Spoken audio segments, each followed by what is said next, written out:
What's up, everybody? This is Zach with the Nerdcade Network, and I'm joined along with Derek and Robbie.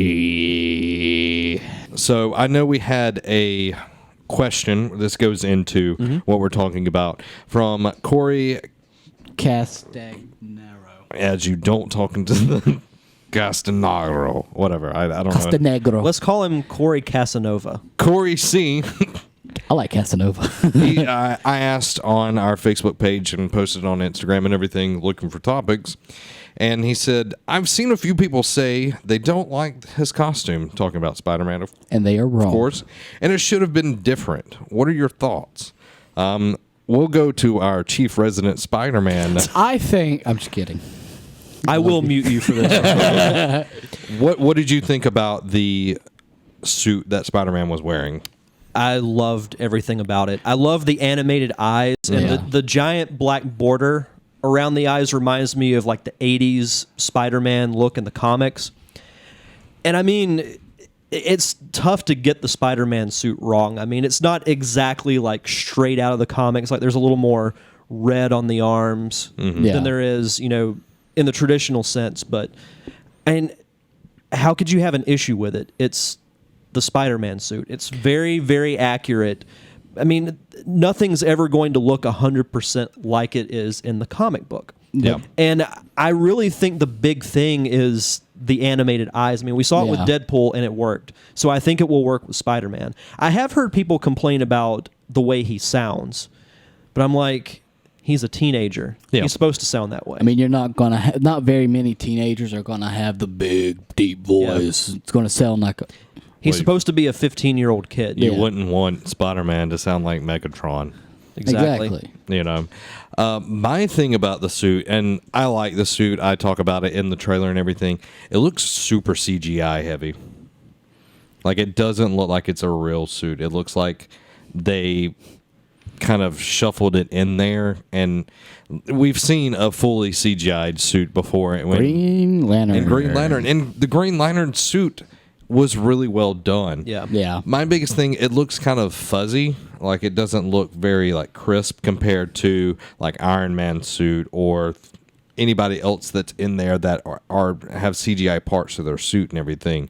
So that was my biggest part of it. But I loved how it looked like classic Spider-Man with the black around the eyes, and just it looked really nice. And yeah, some people are like, oh, well, the Spider-Man symbol is so small. And I'm like, well, go look at several different Spider-Man costumes and you'll see that they're not like, oh, all across the thing. Some of them are small. So I mean, you have different ones. There's going to be like the bigger ones and the smaller ones. This one kind of reminds me of the Spider-Man and his amazing friends. Yeah. What? Just your statement. Sometimes you have bigger ones or smaller ones. I see what you did there. Spidey symbols. But it does remind me of Spider-Man and his amazing friends. With the girl with the flames and flying around. And Iceman. I can't remember who else was in it. Well, while you're looking that up, I do want to say something. I'm sure we've addressed this before. It bothers me so much when people find the smallest thing to complain about, and then they just will rant on social media about it. Oh, yeah. I mean, why is it such a big deal about... Firestar? Yeah, Firestar. Oh, okay. Iceman and Firestar.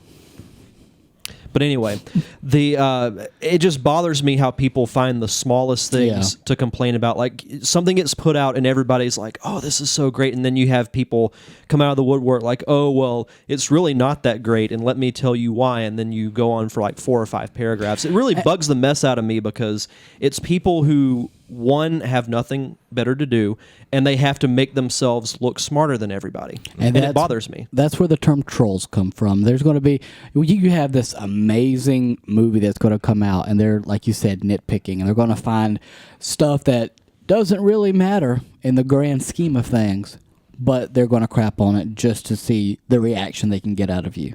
Yeah. One thing, there's 2 things I'm going to say here.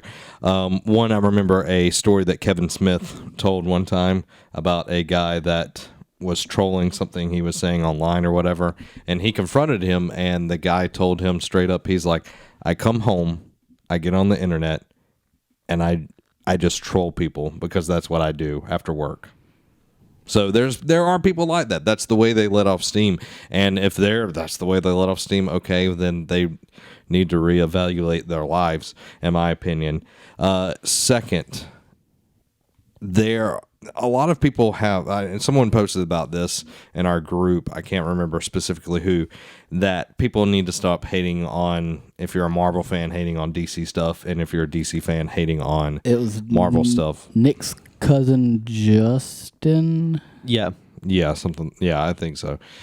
But I know we joke around a lot, with it and everything, but when it comes down to it, I'm going to go see a Marvel movie opening day, unless it's Ant-Man, and then I regretted not seeing it opening day. But, and you're the same way. You were going to go watch Batman versus Superman. Yeah, and I'm going to watch Suicide Squad. Yeah. So I want all the comic book properties to be good. I mean, do I like Marvel more than DC? Sure, but I'm not a DC hater. Yeah. I'm in the same boat. I've always, been the Marvel fanboy. I've always, liked Thor, Captain America, all of that. But I've also thoroughly enjoyed everything that Batman's put out. Batman the animated series goes down as one of my most favorite TV shows growing up as a kid. Mm-hmm. So it's not like just because I like this doesn't mean I can't also like this. We're living in a day and age where we don't have to segregate our shows and movies. Yeah. I just wanted to point this out, this little fact right here. Factoid. Captain America Civil War is going to be, its runtime is 2 hours and 25 minutes, and it is the longest Marvel movie to date. Huh. So, yeah. Interesting. Batman v Superman's pretty close to that, isn't it? 2 hours and 30 minutes. And you know how long the credit roll is? 9. Really? Yes. Wow. So, guys, you can check out all of our awesome podcasts throughout the week. Derek does this one thing called this Derek Diamond Experience. He has weird hair. Oh, yeah, I did want to mention that. This Thursday is the 2-year anniversary of that show. Hand hug. Nice. Wrong way to do it. Yeah, I know. I was hoping we wouldn't. It's all good. Amateurs. So, I'm going to attempt to do a Q&A episode. And I enjoyed the question that you asked me the other day. I should have saved it for the actual podcast. Well, I'll answer it on the podcast anyway. Okay, good. I'm going to be posting a thread on the network page. It'll probably already be up by the time you're listening to this. But you can literally ask me anything you want. It can be nerd-related, non-nerd-related, excuse me. Anything. Would you ever? Questions? No, if you want to ask me some, I'll do it. I have nothing to hide. Nothing to hide. So, yeah, that'll be coming up on Thursday. Awesome. I'm looking forward to it. Congratulations. Yeah, man. As am I. Thank you. I know it takes a lot of dedication to get 2 years. Mm-hmm. So, congrats, man. Well, I appreciate it. Thank you. Yeah. No problem. You can put the $20 on the table when you leave. Well, if you want to check out some of our great stuff, we're all over social media. We have Facebook, Twitter, Instagram, and as we've plugged 30,000 times, you can go to facebook.com/group/nerdcave network for our great group that has awesome people in it.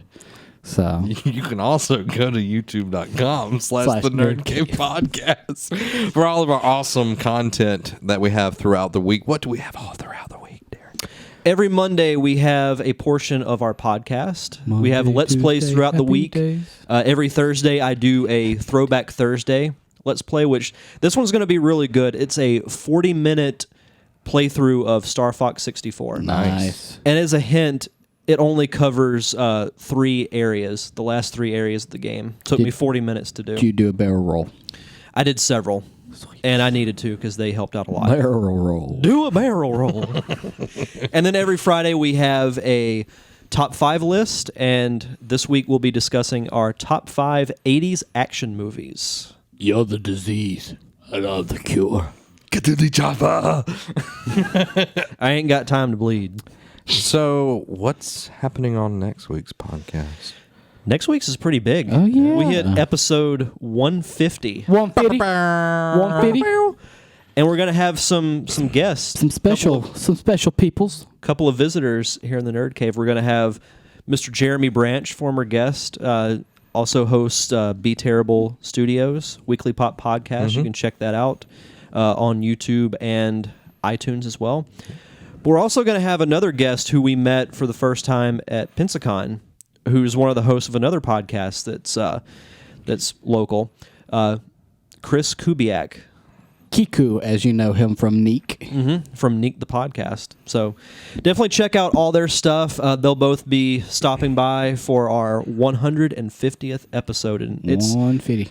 it's crazy to think that we've hit that number. 150, May coming up, 3 years. 3 years. I know. It's crazy. We've come a long way. Yeah. We have. Yeah. So, guys, It's been a long time. wanted to thank you for this awesome episode. 149. It's a good thing we came back for 149 so we could talk about 150. Yeah. Yeah. Didn't And take another plug everything. Yep. Everything. Yep. Well, we've had 2 weeks of not plugging, so Yeah. we had to get it all out. Yeah. But, yeah, this Yeah. has been Zach. Derek. And Robbie. Have a week.